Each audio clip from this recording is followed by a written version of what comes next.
Rasulullah Shallallahu Alaihi Wasallam bersabda, barang siapa membuat suatu perkara baru dalam urusan kami ini, urusan agama, yang tidak ada asalnya, maka perkara tersebut tertolak.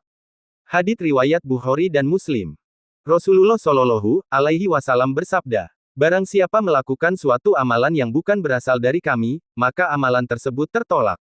Hadits riwayat Muslim. Rasulullah Shallallahu Alaihi Wasallam bersabda, amma ba'du, sesungguhnya sebaik-baik perkataan adalah kitabullah, dan sebaik-baik petunjuk adalah petunjuk Muhammad Shallallahu Alaihi Wasallam.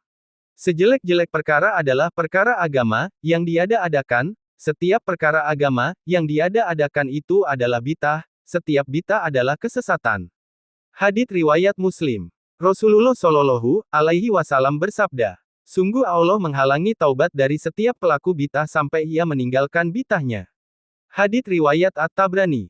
Rasulullah Shallallahu Alaihi Wasallam bersabda, aku akan mendahului kalian di Al-Haud telaga. Lalu ditampakkan di hadapanku beberapa orang di antara kalian. Ketika aku akan mengambilkan minuman untuk mereka dari Al-Haud, mereka dijauhkan dariku.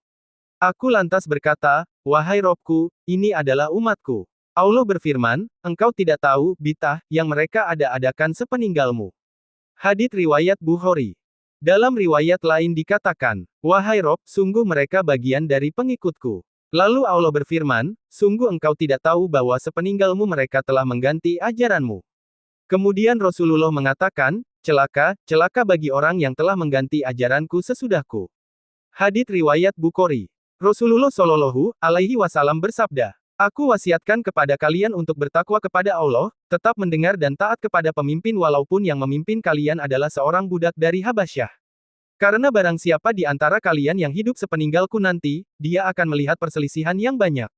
Maka wajib bagi kalian untuk berpegang pada sunnahku dan sunnah Khulafaur Rasyidin yang mereka itu telah diberi petunjuk. Berpegang teguhlah dengannya dan gigitlah ia dengan gigi geraham kalian. Jauhilah dengan perkara agama, yang diada-adakan karena setiap perkara agama, yang diada-adakan adalah bid'ah dan setiap bid'ah adalah kesesatan. Hadits riwayat At-Tirmidzi. Rasulullah Shallallahu Alaihi Wasallam bersabda, orang yang akan pertama kali mengubah-ubah sunnahku berasal dari Bani Umayyah. Hadits riwayat Ibnu Abi Asyim. Rasulullah Shallallahu Alaihi Wasallam bersabda, barang siapa yang sepeninggalku menghidupkan sebuah sunnah yang aku ajarkan, maka ia akan mendapatkan pahala semisal dengan pahala orang-orang yang melakukannya tanpa mengurangi pahala mereka sedikitpun. Barang siapa yang membuat sebuah bid'ah dalalah yang tidak diridai oleh Allah dan Rasul-Nya, maka ia akan mendapatkan dosa semisal dengan dosa orang-orang yang melakukannya tanpa mengurangi dosa mereka sedikitpun. Hadits riwayat Tirmidzi. Rasulullah Shallallahu Alaihi Wasallam bersabda, sungguh di antara perkara yang akan datang pada kalian sepeninggalku nanti, yaitu akan ada orang pemimpin yang mematikan sunnah dan membuat bid'ah. Mereka juga mengakhirkan salat dari waktu sebenarnya. Ibnu Mas'ud lalu bertanya, apa yang mesti kami perbuat jika kami menemui mereka? Nabi bersabda, wahai anak Adam, tidak ada ketaatan pada orang yang bermaksiat pada Allah. Beliau mengatakannya 3 kali. Hadits riwayat Ahmad dan Ibnu Majah.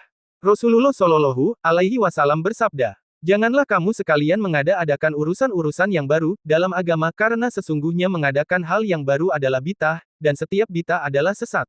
Hadits riwayat Abu Daud dan At-Tirmidzi.